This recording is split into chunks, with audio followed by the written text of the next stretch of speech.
G'day mates, I'm Zed and welcome back to Empires of the Undergrowth. We are back here after a little failure last mission. I pretty much knew it was going to happen. It was just more of a, I suppose a demonstration just to see how difficult the upcoming battle is actually going to be. And we only really got about maybe halfway or 2/3 of the way through it. So it's going to be a hell of a lot worse. But you can see I've built up a bit of a food stockpile this time. I've upgraded almost to my maximum population. I've got a couple of extra worker areas. I've got more soldiers going up here, and you can see I'm recording very close to Christmas. It's currently Christmas Eve, and it looks like they've the devs have put in a little patch that has given the Queen a Christmas hat, a little Santa hat. How very, very cute. Anyway, we are ready to head into the Formicarium challenge yet again. Now, I really do enjoy the, just to clear all these off, I really do enjoy the music in this one, so I'm going to sit back. I'm not planning on talking for pretty much the entire thing until we're finished at the end. So I'm going to turn the music up, enjoy it, and push forward through the challenge. So I'll see you guys on the other side.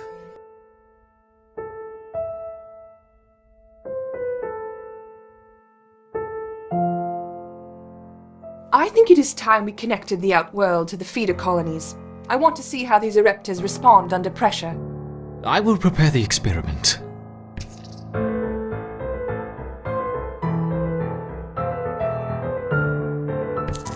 Let's begin with a small threat. Connecting the Fusca colony now. I will let 10 through to start with.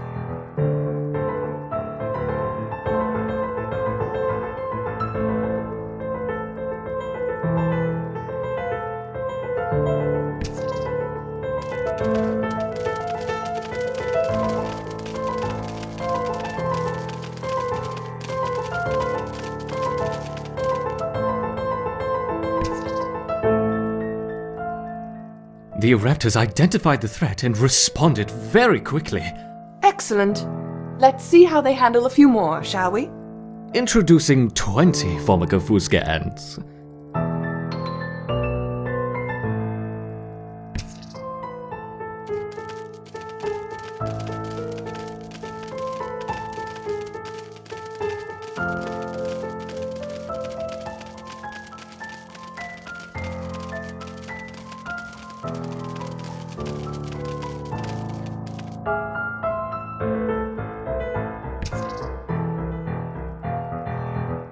Our Ereptors have neutralized the threat to their queen.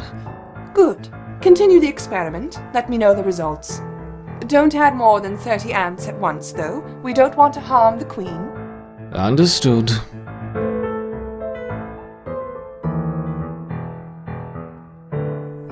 I wonder how they will react to a rival Ereptor colony. Introducing 40 rival Ereptor ants.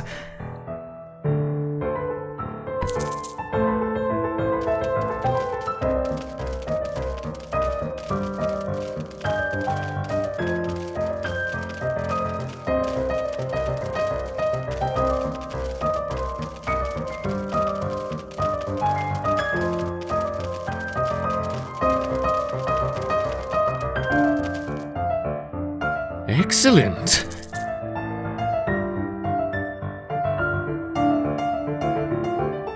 Introducing a further 50 rival Ereptor ants.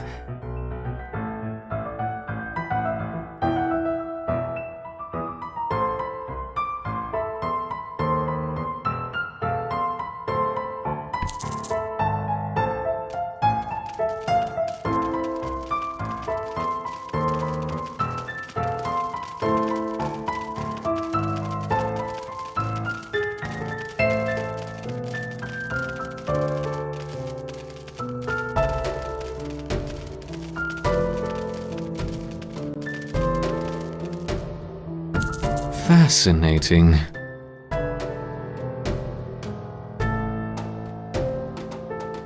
Now let's try 60 Ereptor ants.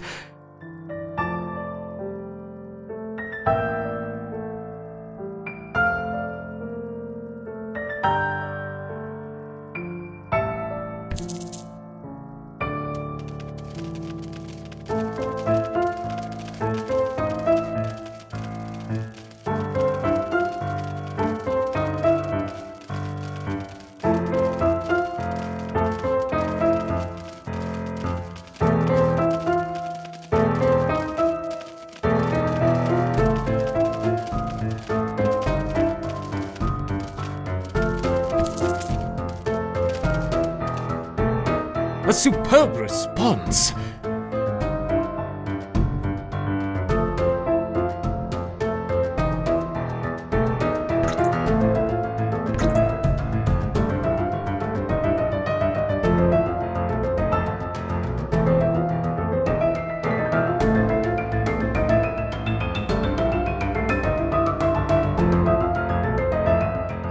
What about a combination of a raptor and Fusca? Let's start with 20 of each.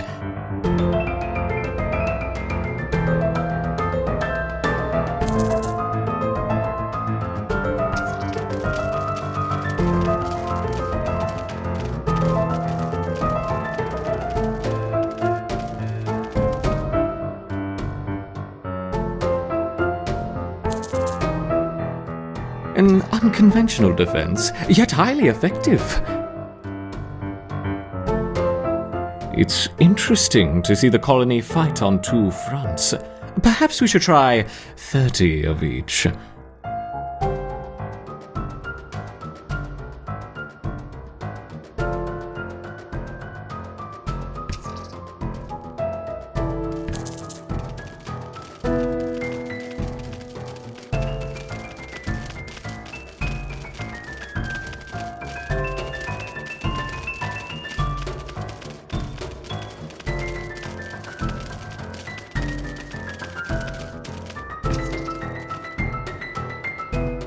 Magnificent!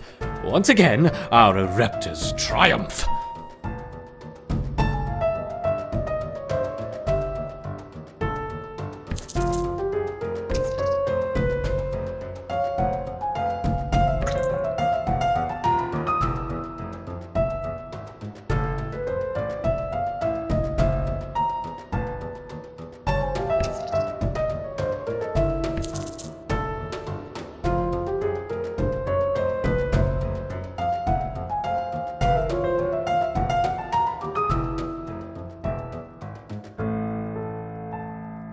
The colony's ability to withstand such overwhelming assaults is incredible.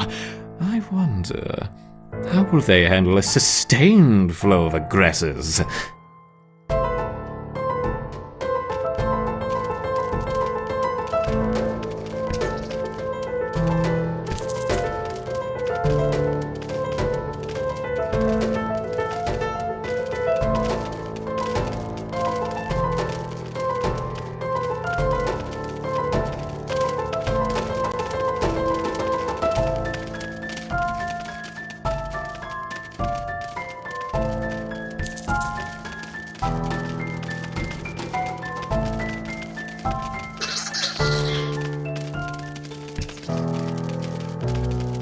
Let's make things a little more interesting, shall we?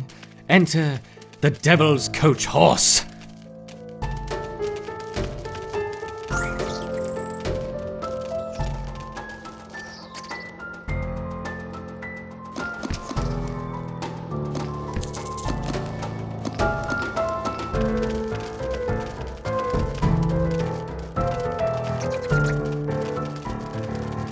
Whoops! I seem to have dropped my beetles. I hope they don't harm the little ants.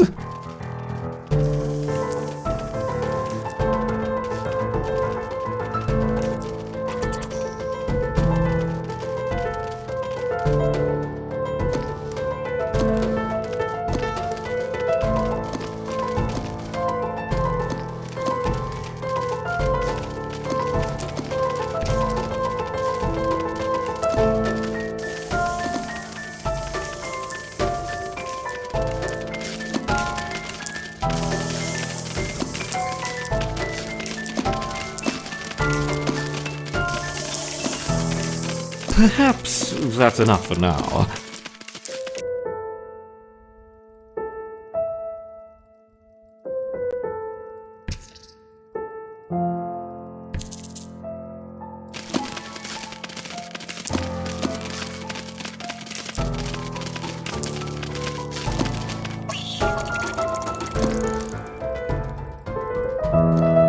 How has the colony been responding? They mounted an excellent defense against 20, 25, and even 30 Fusca ants, as you suggested.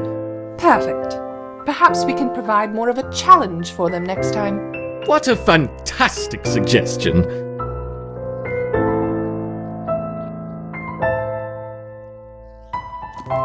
Well, there we go, guys. Victory for Formica Erepta, and that was the base level 1 challenge. There are currently 2 in the game so far. Let's grab more royal jelly might be good, because I think I'm going to do something with that right now. Excellent. So we've gained a whole bunch more food, which is going to be brilliant. If I can find where it was, probably down here. Yep. So we'll send these guys out to gather all that Let's see how the food. colony grows over the next few days.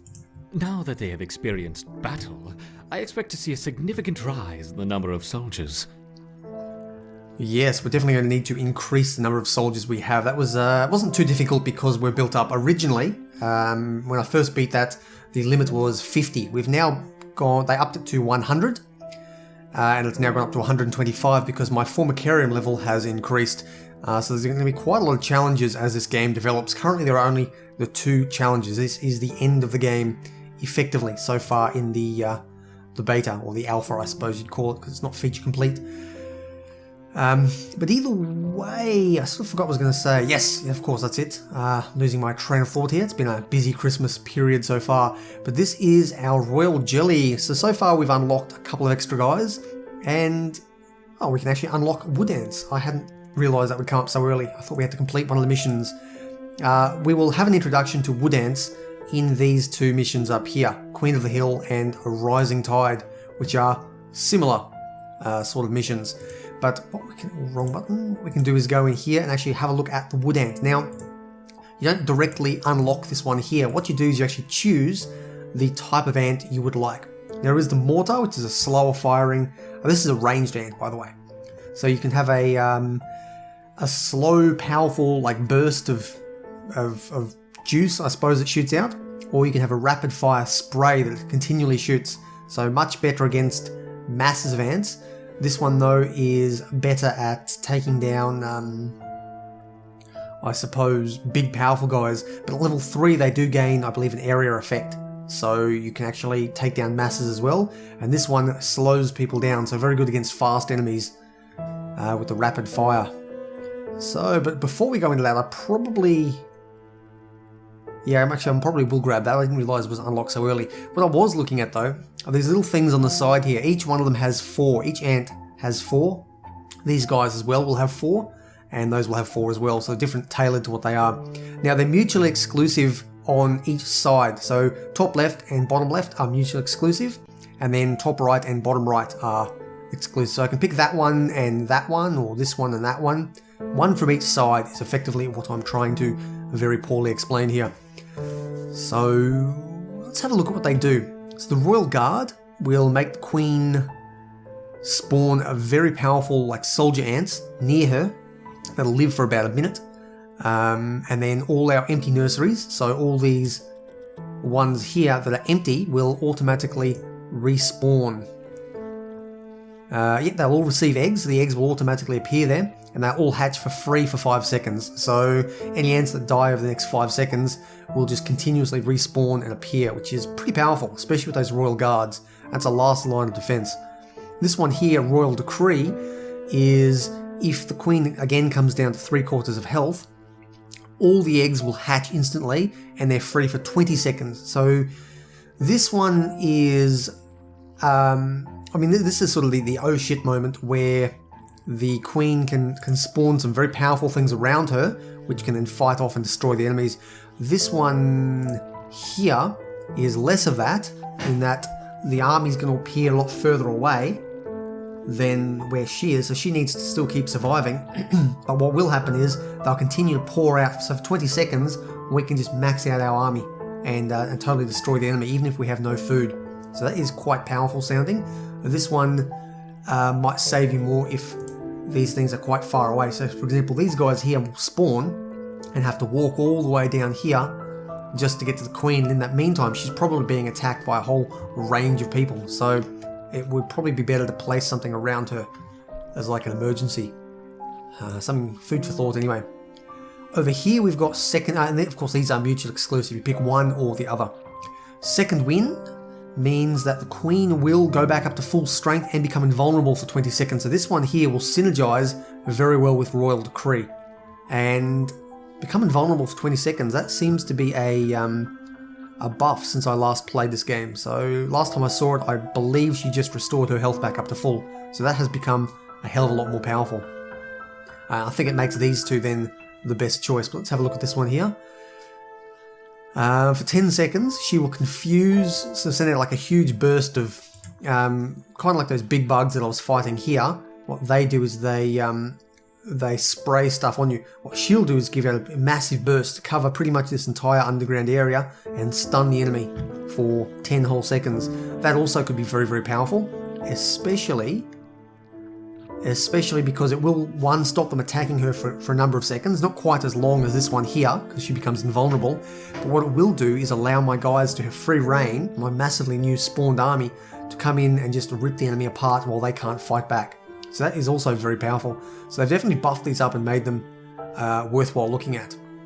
100 royal jelly and 50 royal jelly. So I could get, I could fill out the Queen. But the Queen almost never engages in battle, so I consider those a low priority. What we've got here, aggressive brood.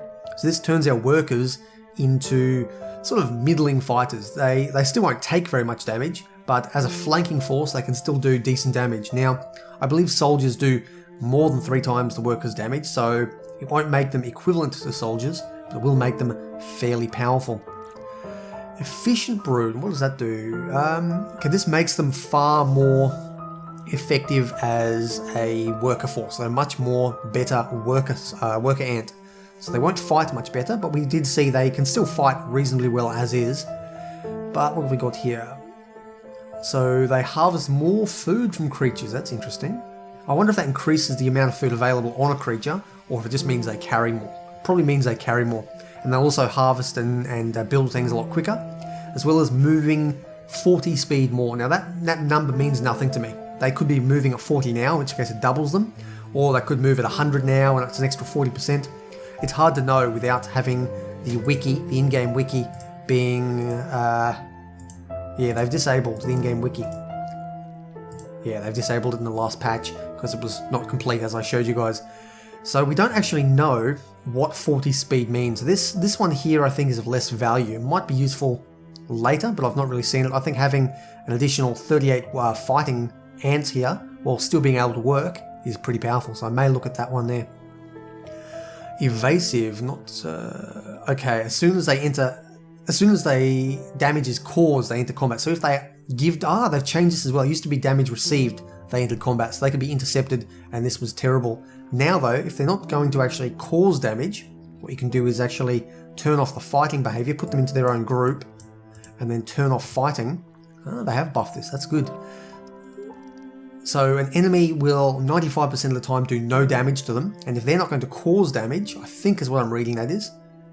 As soon as damage is caused... Okay, yeah, so as soon as they fight back, or the enemy hits them, they will enter combat, but 95% of the time they won't, which means this one synergizes very well with the worker. You can have them just running in and harvesting food while rivals are attacking you and sending in. So actually, that would be very powerful. They've definitely buffed these up a bit.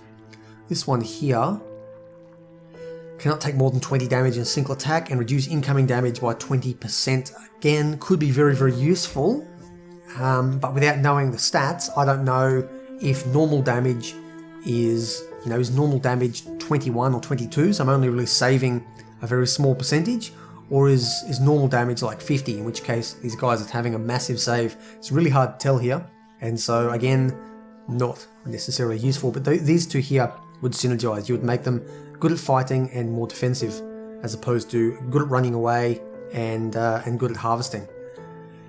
Anyway, we'll think about that. Dangerous, increased attack speed by 20%, very powerful, especially because these guys will be doing the majority, or currently they're doing the majority of our damage. Once we get these guys in, we'll have a bit more of a spread there, but currently they're doing the majority of our damage, which would effectively increase our damage by close to 20% total. And of course, reduce incoming physical damage by 50. I'm inclined to actually go the defensive one here. 50% is interesting in that, one, the ants don't die, so they stay there. Once they get in position, they stay there doing damage for a lot longer. And the second thing is they use less food because they're less likely to die as quickly, so we're not going to be respawning them all the time. So actually, that is a saving across the board. That's a food saving, it's an overall army numbers saving, and of course positioning and so on and so forth. Self-repair, out of combat 4 health per second. This means if they are heavily damaged but survive in those big waves we were experiencing there, they will probably be full health when we go in. So this is again another like a food saving measure. And then this one here, 40% health retreat for 5 seconds. What this one will do is they'll step back and another ant will step in and take their position on the front line. And then I suppose they can just go out and do a bit of flanking force or something. They're less likely to die. But of course, they're not healing any quicker. I still think that one there is better, although I don't like either of these particularly much. Now once we unlock these, we'll have a whole lot more information, and I'm not sure which one I'm going to do. In my test game, I went for the rapid fire wood ant because I found them to be relatively useful. Yeah, there we go. Slows target at level 3, just on the bottom right of this text box. Whereas this guy gains area damage at level 3. So what I'll do is I'll allow you guys to vote on this one.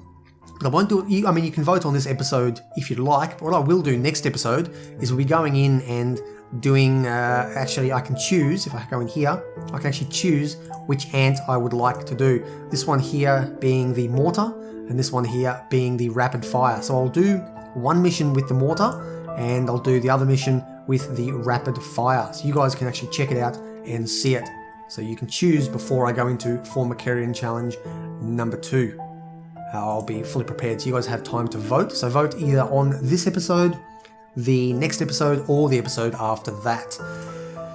As we are now, I'm actually not going to spend any of this just yet. I was thinking I would blow a couple upgrades on. If you guys have a suggestion on what I should upgrade, by all means drop me a comment and let me know. But for now I'm going to hoard up my stuff because I don't know what I'll choose here, and I don't know what I can actually pick in with regards to upgrades. So I want to have them all on the table before we do that. So, and because we're not going to have any more Formicarium battles for a while, I can afford to have that luxury. Either way guys, I've been Blxz. This has been Empires of the Undergrowth.